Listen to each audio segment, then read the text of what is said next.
ठीक है, तो फिर आज हम पढ़ने वाले हैं पॉलिनोमियल। ठीक है, हमारा बेसिक जो क्लास रहेगी आज वो रहेगी सारा बेसिक सा पॉलिनोमियल। पॉलिनोमियल होता क्या है, जो आपके लिए बहुत ज्यादा हेल्पफुल रहेगा, चाहे आप 9th पढ़ो, चाहे आप 10th पढ़ो या इसके आगे पढ़ो। ठीक है, अब वो आप पर डिपेंड करता है आप कब तक पढ़ रहे हो, लेकिन पॉलिनोमियल जो है वो आपकी लाइफ के लिए बहुत ज्यादा इंपॉर्टेंट रहने वाला है। ठीक है, अगर तो आप प्रैक्टिकल लाइफ में मैथमेटिक्स का यूज करना जानते हो, अगर तो जानते ही नहीं हो तो फिर तो कुछ इंपॉर्टेंस नहीं है, फिर आपके लिए सिर्फ वो एडिशन सब्ट्रैक्शन इंपॉर्टेंट है, बस, बाकी कुछ भी। ठीक है ना, देखो हर एक सब्जेक्ट जो हम पढ़ते हैं वो इंपॉर्टेंट होता है हमारी प्रैक्टिकल लाइफ में। ठीक है ना, जो हम प्रैक्टिकली लाइफ को यूज करते हैं उसके लिए इंपॉर्टेंट होता है वो।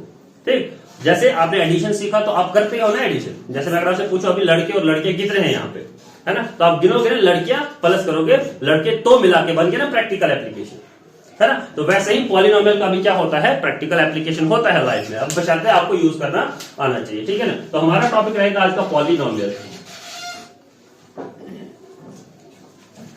ठीक है, सबसे पहले पॉलिनोमियल पढ़ने से पहले हम जान लेते हैं कि पॉलिनोमियल का मीनिंग क्या होता है। ठीक है ना, देखो द वर्ड पॉली जो होता है, ठीक है, इसको मतलब होता है मैनी। ठीक है ना, मीन्स की बहुत सारे। ठीक है, पॉली का मीनिंग होता है बहुत सारे, और जो नॉमियल होता है नॉमियल, ठीक है, नॉमियल का मीनिंग होता है टर्म्स। ठीक है, तो अब इससे हमको क्या पता चलता है, कोई भी एक्सप्रेशन होगा हमारे पास, मतलब बहुत सारी टर्म्स होगी ना, तो अब जब बहुत सारी टर्म्स मिलती है तो वो क्या बनाती है, वो बनाती है एक्सप्रेशन। ठीक है ना, वो क्या बनाती है, एक्सप्रेशन। अब सवाल ये पैदा होता है कि एक्सप्रेशन बनेगा किससे, टर्म्स होंगी कौन सी। ठीक है ना, सवाल ये पैदा होता है ना, हमने एक्सप्रेशन बनाना है, मैं आपसे बता रहा हूं कि हम एक्सप्रेशन बनाएंगे, लेकिन बनाएंगे कैसे, किस चीज से मिलकर बनाएंगे।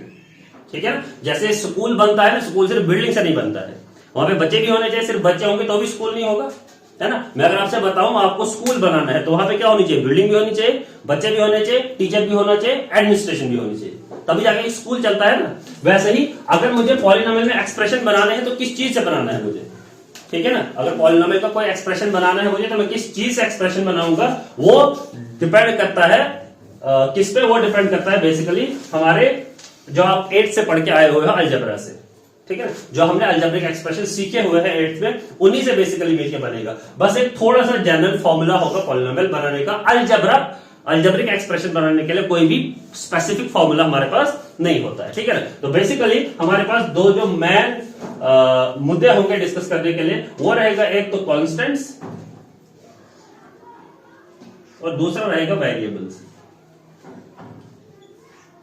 ठीक है, एक कॉन्स्टेंट्स और एक वेरिएबल्स। जितने भी नंबर्स है मैथमेटिक्स में, ऑल दी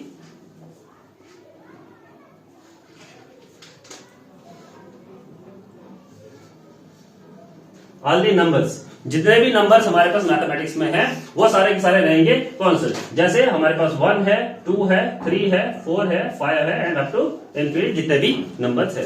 अब सवाल यह है कि इनको कॉन्स्टेंट्स क्यों कहा जाता है। ठीक है ना, इनको कॉन्स्टेंट्स क्यों कहा जाता है, कॉन्स्टेंट इसलिए कहा जाता है क्योंकि देखो जो भी हमारे पास मैथमेटिकल नंबर है, ठीक है, जो भी हमारे पास आप होल नंबर कह लो या नेचुरल नंबर कह लो, इनका वैल्यू कभी चेंज नहीं होता है। जैसे एग्जांपल के तौर पे अगर मैं कह लूं मेरे पास 100 रुपए है ना, अगर मेरे पास 100 रुपए है, वो इधर जिस जगह हम पढ़ रहे हैं इधर भी 100 ही रुपए है, चाहे आप यहां से जम्मू जाओ वहां पर भी 100 ही रुपए है, वैल्यू चेंज नहीं हो रहा है। ठीक है ना, अब या आप चाहे जम्मू के बाहर चले जाओ या कहीं भी जाओ, 100 का वैल्यू 100 ही रहेगा। 2 का वैल्यू हमेशा मतलब 2 ही होगा, जिधर भी जाओगे 2 का मतलब हमेशा 2 ही होगा, अलग अलग कुछ नहीं होगा। ठीक है ना, और वेरिएबल्स क्या होते हैं, जितने भी अल्फाबेट्स हम यूज करेंगे मैथमेटिक्स में उन्हें कहेंगे हम वेरिएबल्स। जैसे ए से लेके जेड तक जो भी अल्फाबेट यूज करेंगे हम। ठीक है, एग्जांपल के तौर पे अगर मैं बता दूं, देखो मेरे पास बताया था एग्जैक्टली मेरे पास कितने रुपीस है, मेरे पास 100 रुपए है, तो मतलब था आपको पता था 100 रुपए है। अब अगर मैं आपसे कह लूं मेरे पास x रुपए है, ठीक है ना, या a रुपए है, b रुपए है, अब आपको एग्जैक्ट पता नहीं है कि मेरे पास कितने रुपए हैं। ये a रुपए 100 भी हो सकते हैं, 10 भी हो सकते हैं, 20 भी हो सकते हैं, इसका वैल्यू कुछ भी हो सकता है ना। या यूं कह लो अगर मेरे पास भी x रुपए है, अवरेज के पास भी x रुपए है, आयशा के पास भी x रुपए है। ठीक है ना, मेरे x की वैल्यू कितनी है, 100 रुपए, अवरेज की मान लेते हैं 50 रुपए, ठीक है ना, आयशा की मान लेते हैं सबसे करीब 20 रुपए। ठीक है ना, ठीक है, मजाक है पुराने में। ठीक है, अब क्योंकि मैं सबसे अमीर हूं तो मेरे पास 100 रुपए फिर 50 और फिर 20, ठीक है ना। अब देखो एक ही x है ना, x और x एक ही वेरिएबल है ना, मतलब एक ही अल्फाबेट है ना, x, लेकिन इसका वैल्यू वेरी कर रहा है। यहाँ पर 100 है, यहाँ पर 50 है, यहाँ पर 20 है। अगर मैं आपको थोड़ा सा याद दिला दूं, आपने 8th में पढ़ा होगा, एक चैप्टर है आपका 8th में, linear pair in one variable, कुछ ऐसा ही है, linear equation in one variable, ठीक है। तो उसमें आपने पढ़ा था कुछ ऐसे इक्वेशन थे आपके पास, x/2 = 5 था ना, ऐसा इक्वेशन था। दूसरा मान लेते हैं x+2 = 5 है ना, ऐसे करके ऐसे इक्वेशन थे आपके पास। देखो इसको अगर सॉल्व किया जाए, 2 को इधर ट्रांसपोज करेंगे, बनेगा x = 5 × 2 = 10 है ना, मतलब x का वैल्यू कितना 10 है ना। वैसे यहाँ पे अगर देखें, x को 2 को इधर ट्रांसपोज कर लेंगे हम, तो x = 5 - 2 = 3, x का वैल्यू कितना 3। देखो वेरिएबल एक ही है, वैल्यू चेंज कर रहा है, एक जगह 10 है, एक जगह 3 है ना। तो इनको वेरिएबल इसलिए कहा जाता है क्योंकि इनका मैग्नीट्यूड कह लो आप या वैल्यू कह लो, ठीक है ना, इनकी वैल्यू जो है वो क्या करती ही रहती है, चेंज होती रहती है। इनका मैग्नीट्यूड जो होता है वैल्यू, वो क्या होती है, वो चेंज होती रहती है, इसलिए इनको क्या कहा जाता है, वेरिएबल। नाम से हमको पता चलता है वेरिएबल, वेरी का मतलब क्या होता है, चेंज करना। वेरी मतलब समझते हो ना, वेरी मतलब एक होता है ना, वेरी बहुत, ठीक है ना, वो वाला वेरी नहीं, दूसरा वाला वेरी, जिसका मीनिंग क्या होता है, जिसका मीनिंग होता है चेंज होना, है ना। प्लेस टू प्लेस क्या करता है, चेंज करता है। जैसे आपने सुना होगा भाई, हमारा climate place to place vary करता है, वेरी करने का मतलब क्या होता है, चेंज करता है, ठीक है ना, डिफरेंट होता है, डिफरेंस होता है उन दोनों का, ठीक है।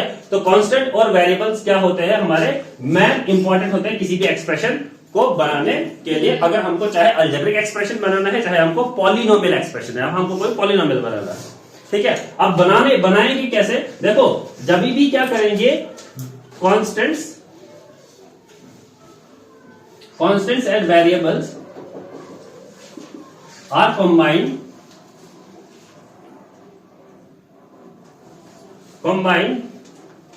by any fundamental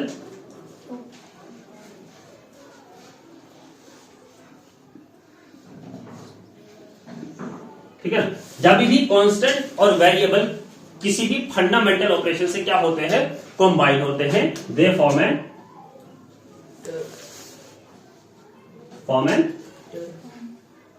एक्सप्रेशन कहते हैं हम सीधा, ठीक है ना। वो क्या बनाते हैं, एक्सप्रेशन बनाते हैं, या यूं कह लो टर्म बनाते हैं, क्योंकि एक सिंगल टर्म भी क्या होता है, अपने आप में ही एक्सप्रेशन होता है, ठीक है ना। जिसे हम मोनोमियल, आपने पढ़ा है ना monomial, one single term is called as monomial, तो वो अपने आप में ही क्या होता है, एक्सप्रेशन होता है। तो जब भी कांस्टेंट और वेरिएबल क्या होते हैं, किसी भी फंडामेंटल ऑपरेशन से क्या होते हैं, कंबाइन होते हैं, वो क्या बनाते हैं, वो बनाते हैं अपना एक एक्सप्रेशन। अब फंडामेंटल ऑपरेशन कौन से वाले ऑपरेशन हुए, प्लस माइनस मल्टीप्लाई, ठीक है, जो हमारे बेसिक 4 ऑपरेशन होते हैं मैथमेटिक्स में, that is addition, subtraction, division and multiplication, ठीक है ना। ये हमारे 4 फंडामेंटल ऑपरेशन होते हैं। अब जब भी इनसे किसी भी कांस्टेंट और वेरिएबल को जोड़ा जाए, जैसे मैं कोई कांस्टेंट ले रहा हूं 5, ठीक है ना, इसके लिए मैं फंडामेंटल ऑपरेशन यूज कर रहा हूं सब्ट्रैक्शन वाला, ठीक है। 5 - 3 कर लिया मैंने, सॉरी 5 - x कर लिया मैंने, ठीक है। तो ये क्या कहलाएगा, ये कहलाएगा हमारा एक्सप्रेशन। अब देखो कांस्टेंट को जोड़ रहा हूं मैं वेरिएबल के साथ with the help of fundamental operation subtraction, ठीक है ना। कांस्टेंट को वेरिएबल, या यू अगर हम कहें 5 × y, ठीक है ना, तो it will be equals to 5y, ठीक है ना। देखो कांस्टेंट को वेरिएबल के साथ जोड़ा जा रहा है with the help of multiplication, ठीक है ना, मल्टीप्लिकेशन की हेल्प से जोड़ रहे, तो ये बन रहा है 5y, है ना, ये क्या बन रहा है 5y। तो इसलिए इसको क्या कहेंगे हम, एक एक्सप्रेशन कहेंगे, ठीक है। तो जब भी क्या करेंगे हम, किसी भी कांस्टेंट और किसी भी वेरिएबल को किसकी हेल्प से जोड़ेंगे, किसी भी फंडामेंटल ऑपरेशन की हेल्प से जोड़ेंगे, वो क्या कहलाएगा, हमारा एक पॉलिनोमियल या एक एक्सप्रेशन कहलाएगा, ठीक है ना। अब जो पॉलिनोमियल होते हैं हमारे, ठीक है ना, वो पॉलिनोमियल क्या होते हैं, पॉलिनोमियल अलग अलग टाइप के होते हैं हमारे, ठीक है। एक्सप्रेशन जुड़ के क्या बनाएंगे, पॉलिनोमियल बनाएंगे, ठीक है। जब भी एक्सप्रेशन आपस में हम जोड़ेंगे तो क्या बनाएंगे, वो क्या बनाएंगे, वो अलग अलग पॉलिनोमियल्स बनाएंगे, ठीक है ना। अब पॉलिनोमियल जो होते हैं वो अलग अलग टाइप के होते हैं, ठीक है ना। तो पॉलिनोमियल में क्या होंगे, यही एक्सप्रेशन बहुत सारे जुड़ेंगे। जैसे मैं एक एक्सप्रेशन बना रहा हूं 5x, ठीक है ना, इसी को मैं जोड़ रहा हूं 3 y के साथ, ठीक है, और इसी को मैं जोड़ रहा हूं 5z के साथ। ये क्या होगा, ये एक्सप्रेशन होगा, ठीक है। ये क्या बनेगा, एक एक्सप्रेशन बनेगा।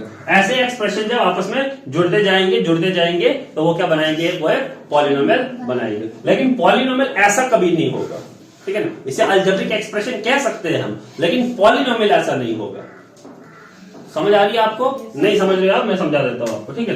देखो, पॉलिनोमियल की टाइप्स पढ़ने से पहले इसका हम स्टैंडर्ड फॉर्मूला जान लेते हैं। स्टैंडर्ड फॉर्मूला क्या होता है, ठीक है ना। स्टैंडर्ड फॉर्मूला मतलब बेसिक जो हमारे पास एक फॉर्मूला होगा जिससे हम कोई भी पॉलिनोमियल बना सकते हैं। चाहे आपको कोई सा टाइप ऑफ पॉलिनोमियल बनाना है। देखो, बेसिकली बहुत सारे टाइप ऑफ पॉलिनोमियल होते हैं। जो मेन तीन होते हैं वो होता है लीनियर, क्वाड्रेटिक और क्यूबिक पॉलिनोमियल। अगर इनमें से आपको कोई भी पॉलिनोमियल बनाना है तो उसके लिए एक जनरल फॉर्मूला रहेगा, ठीक है ना। और वो जनरल फॉर्मूला रहेगा a x raised power n, ठीक है ना, प्लस या माइनस कुछ भी हो, फिर प्लस से हम समझ लेते हैं। a x to the power n minus 1 plus a x to the power n minus 2, और ऐसे ही प्लस करते करते करते a x to the power 0 तक जाएगा। सॉरी, a क्यों कर रहा हूं, b c, ठीक है ना, और ऐसे ही चलते जाएगा कब तक, जब तक x का पावर 0 हो जाए, ठीक है। अब इसका मतलब क्या हुआ, देखो a जो होगा ये, सॉरी, a b c या आगे जितने भी हैं ये क्या होंगे, ये सारे के सारे क्या होंगे, हमारे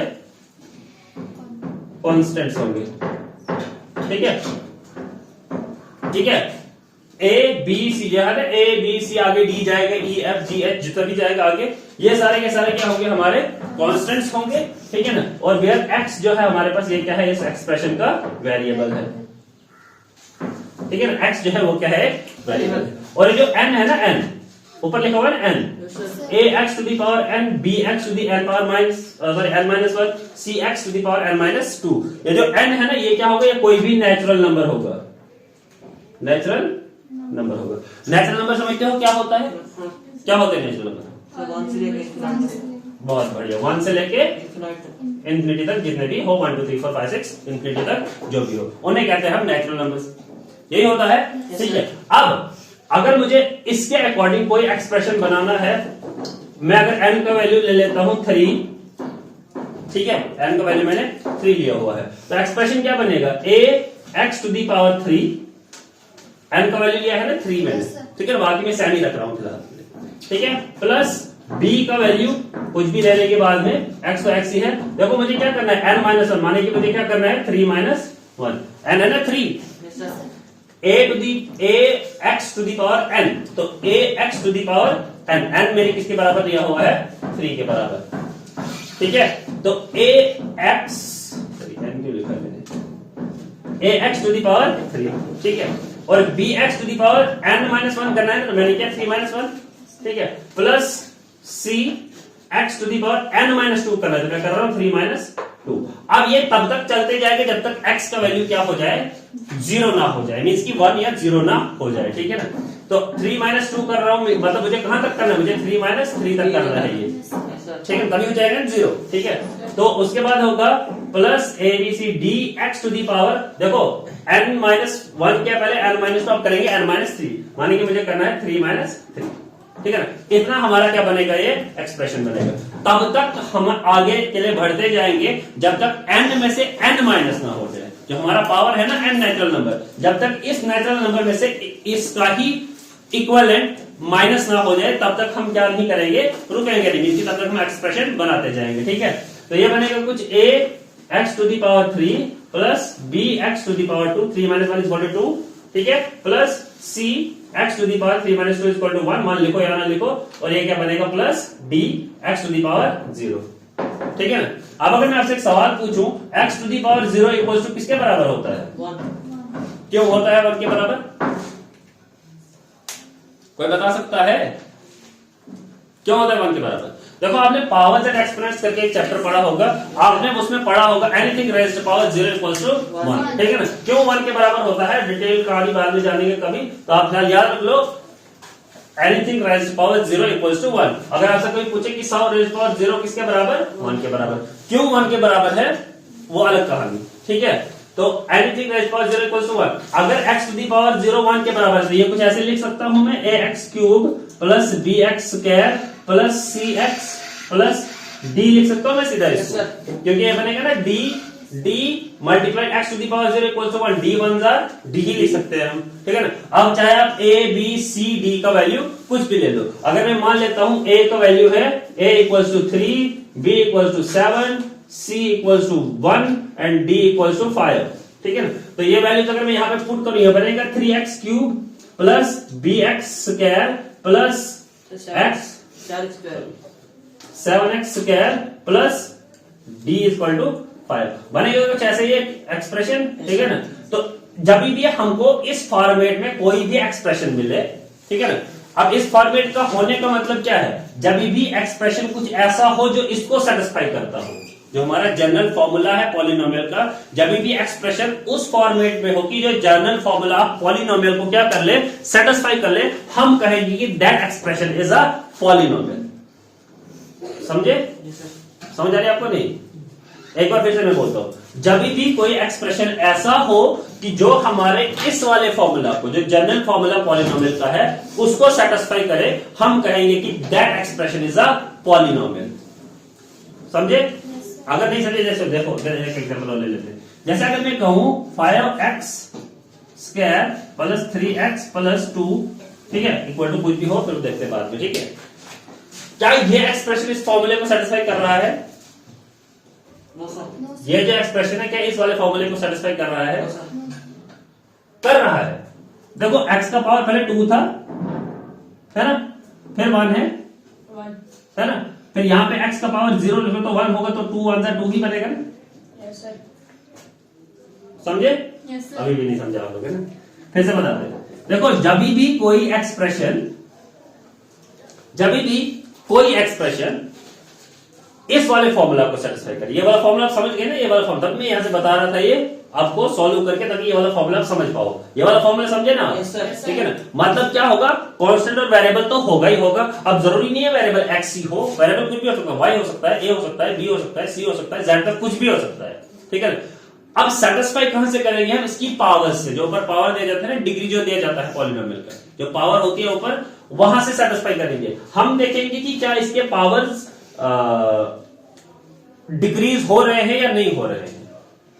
डिक्रीज होने का मतलब क्या है कि एक ऑर्डर में इसके पावर है या नहीं है। देखो जैसे यहाँ पे ना n फिर आ रहा है n-1, फिर आ रहा है n-2, तो n में से एक एक माइनस, देखो यहाँ पे भी है ना 2 में से एक बचा यहाँ पे 1, है ना, फिर यहाँ पे क्या हो गया 2 में से फिर से 2 के बचे 0, ठीक है ना। तो ये कर रहा है ना इसको सेटिस्फाई होने का मतलब है कि ये इसके साथ रिजेंबल कर रहा है, यानी अप्लाई हो रहा है इसमें या नहीं हो रहा है। तो ये अप्लाई हो सकता है ना इसमें।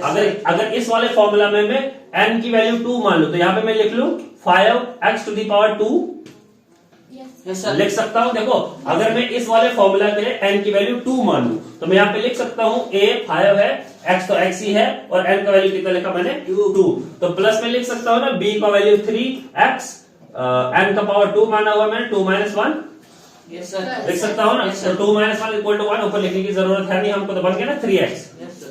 है ना। और फिर आगे तो 2x, 2 - 2 हो जाएगा 0, तो 2 × 1 क्या आ जाएगा 2 ही आ जाएगा, ठीक है।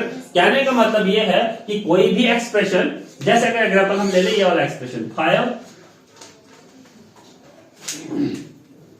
एग्जांपल अगर हम ले लें 5x² y plus 3y² z plus 5xy z, क्या ये पॉलिनोमियल है? No, sir. नहीं है पॉलिनोमियल। क्यों? देखो पावर्स में है ना, इस पे डिफरेंस है ना, और कोई सिंगल वेरिएबल वाला नहीं है ये, Yes, sir. है ना। तो इसलिए क्या ये देखो ये वाला इस फॉर्मूले को सेटिस्फाई कर रहा है? नहीं कर रहा है, ठीक है ना। हमारे पास होना चाहिए था एक ही वेरिएबल और पावर होनी चाहिए डिक्रीजिंग ऑर्डर में। हमारे पास एक ही वेरिएबल है, नहीं है, तो इसलिए इसको क्या कहेंगे हम, पॉलिनोमियल नहीं कहेंगे। हाँ, लेकिन इसको एक्सप्रेशन जरूर कहेंगे। Yes, sir. हम इसको कहेंगे अलजेब्रिक एक्सप्रेशन इन 3 वेरिएबल, है ना, 3 वेरिएबल x y z है ना, 3 वेरिएबल। Yes, sir. देखो x यहां पर भी है, y z x y z, तो 3 वेरिएबल है ना, 3 टर्म्स नहीं 3 वेरिएबल। तो हम इसको कह सकते हैं ना ट्राइनोमियल इन 3 variable, Yes, sir. Yes, sir. कह सकते हैं, लेकिन पॉलिनोमियल नहीं कहेंगे इसको। क्यों नहीं कहेंगे? क्योंकि ये वाला एक्सप्रेशन इस वाले फॉर्मूले को सेटिस्फाई नहीं कर रहा है। समझ रहे हो नहीं समझ Yes, रहे sir. हो? हाँ? Yes, sir. कुछ दिमाग में जा रहा है नहीं कि कालकटी कौन सा लगी मेरा, हाँ आ रहा है दिमाग में, आ रहा है नहीं, ठीक है।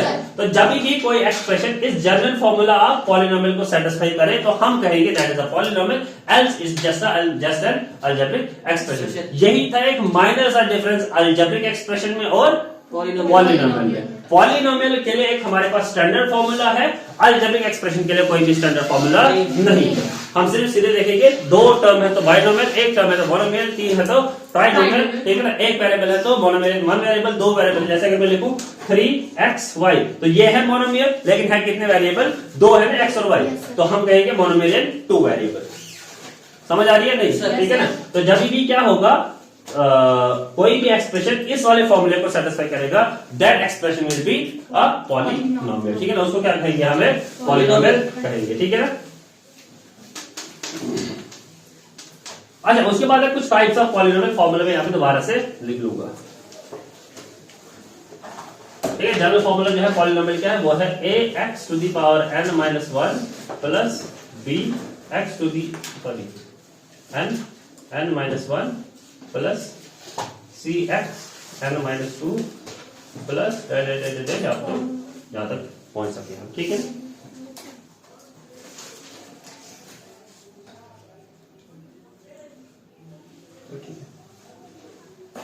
ठीक है ना।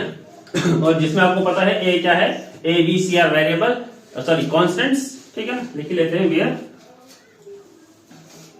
ए बी सी आर क्या होंगे, कॉन्स्टेंट्स, और हम जानते हैं कॉन्स्टेंट्स क्या होते हैं ना, ठीक है ना। एक्स इज अ वेरिएबल, ठीक है ना, और एन क्या है, एन ए नेचुरल नंबर, ठीक है। अब आपसे एक छोटा सा सवाल, अगर मैं ये लिख लूं यहां पे 5x टू दी पावर 3/2, क्या ये एक पॉलिनोमियल होगा? No sir. क्यों नहीं होगा?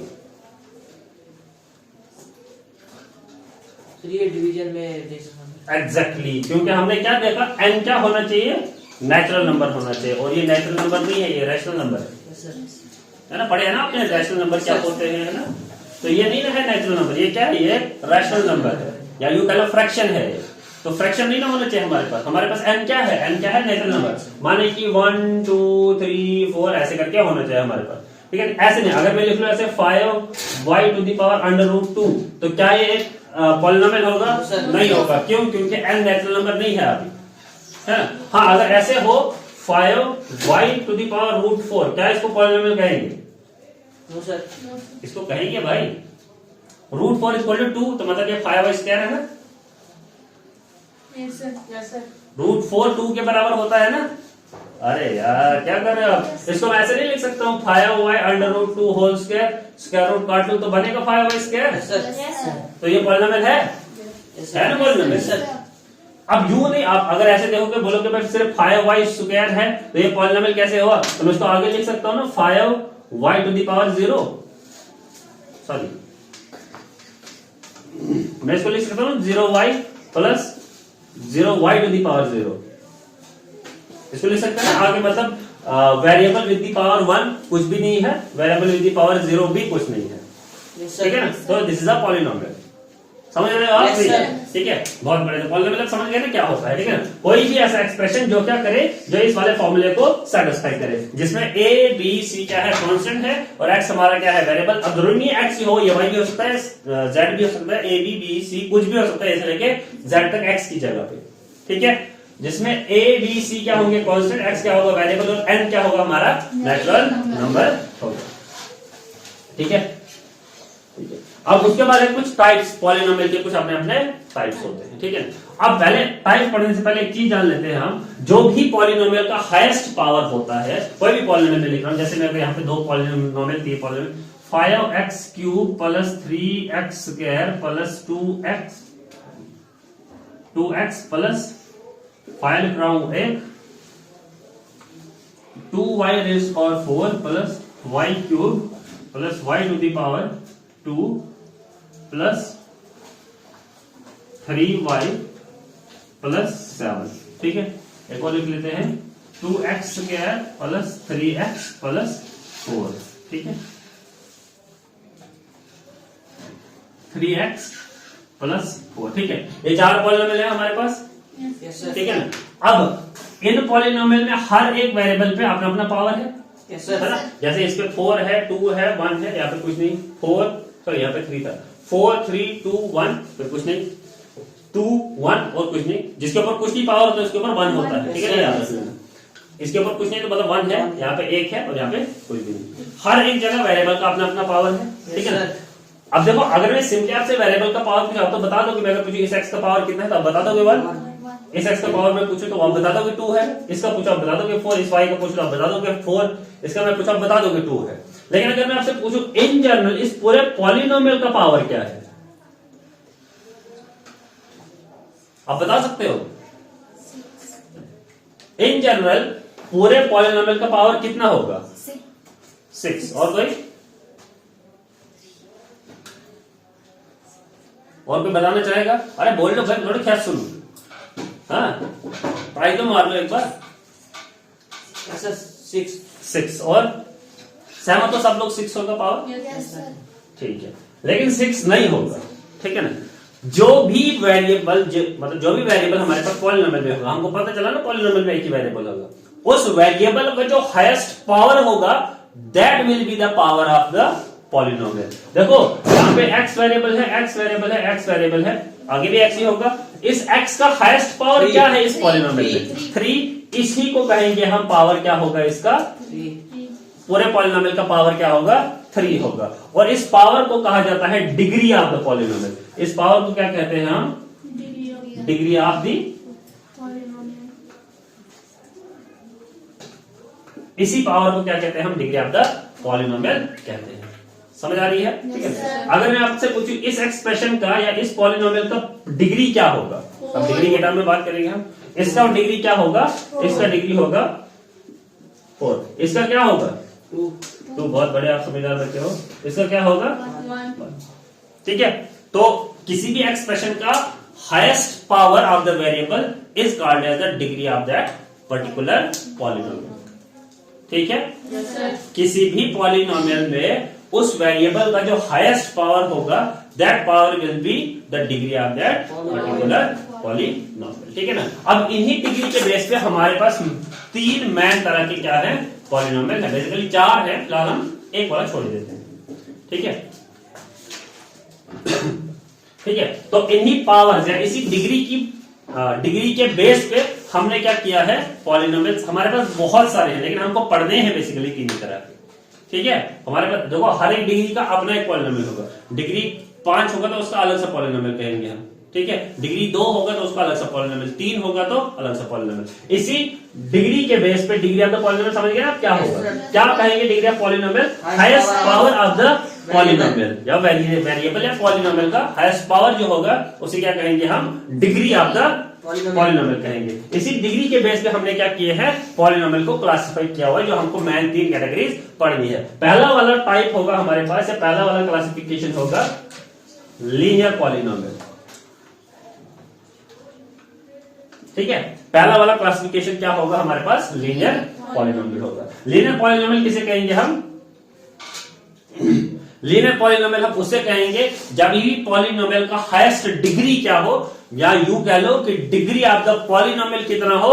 1 हो। Where the degree of the polynomial, degree of the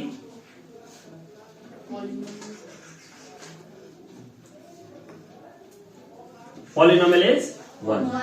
जब पॉलिनोमियल का डिग्री कितना हो? 1 हो। जैसे आपने 8 में पढ़ा था ना linear equation in 1 variable. Linear equation होने का मतलब क्या था कि हाईएस्ट डिग्री जो पूरे का पूरे इक्वेशन का होगा वो क्या होगा? 1। आपने पूरे के पूरे चैप्टर में नहीं पढ़ा होगा कहीं कि 2x स्क्वायर लिखा हो आपको, 2y स्क्वायर लिखा हो, है ना। अगर आपको कोई शक कुछ बात हो आप घर जाके अपना मैथमेटिक्स 8 वाला फिर से चेक कर लेना। आपको पूरे के पूरे चैप्टर में कहीं 2 पावर नहीं मिलेगा। कोई भी एक्सप्रेशन आपको ऐसा वाला मिलेगा ही नहीं 2x स्क्वायर प्लस 3, ऐसे करके कोई भी एक्सप्रेशन नहीं आपको मिलेगा। जब भी मिलेगा x के ऊपर या y के ऊपर या a के b के c के ऊपर हमेशा पावर कितना होगा? 1 ही होगा, उसके ऊपर होगा ही। तब इसको करते हैं हम लीनियर इक्वेशन में 1 मिलेगा। मतलब वेरिएबल भी एक ही होगा और लीनियर इक्वेशन होगा। लीनियर इक्वेशन होने का मतलब क्या है कि पावर कितना होगा 1। तो लीनियर पॉलिनोमियल का होने का मतलब क्या है कि डिग्री जो पॉलिनोमियल का होगा वो कितना होगा 1 होगा। दूसरा होता है क्वाड्रेटिक पॉलिनोमियल।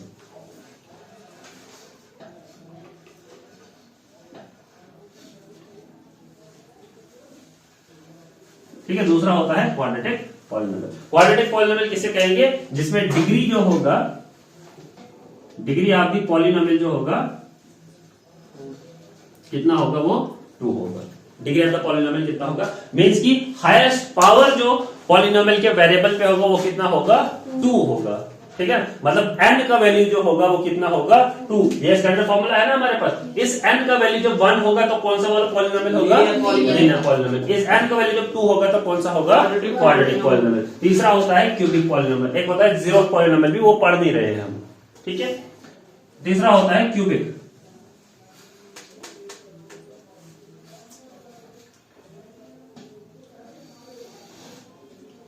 ठीक है, तीसरा क्या होता है? क्यूबिक पॉलिनोमियल होता है। क्यूबिक पॉलिनोमियल क्या होता है? जिसमें डिग्री क्या हो? डिग्री आप दी, अब डिग्री आप समझते हो ना, पॉलिनोमियल कितना होगा 3 होगा। ठीक है, डिग्री आप समझते हो क्या होता है? डिग्री क्या होता है? डिग्री होता है हाईएस्ट पावर उसका पॉलिनोमियल। पॉलिनोमियल का हाईएस्ट पावर जो होगा, पॉलिनोमियल के वेरिएबल का हाईएस्ट पावर जो होगा। तो जब भी n किसके बराबर हो? 3 के बराबर, तो आप क्या बताओगे वो कौन सा पॉलिनोमियल है? Cubic polynomial. जब भी n का वैल्यू किसके बराबर हो? 2 के बराबर, तो आप क्या बोलोगे वो क्या है? वो है क्वाड्रेटिक पॉलिनोमियल है। और जब भी n का वैल्यू किसके बराबर हो? 1 के बराबर हो, तो वो क्या होगा? वो है लीनियर पॉलिनोमियल। ठीक है ना, आज के लिए इतना ही, बाकी कल पढ़ेंगे। थैंक यू, धन्यवाद, शुक्रिया, जज़ाकल्लाहु खैर।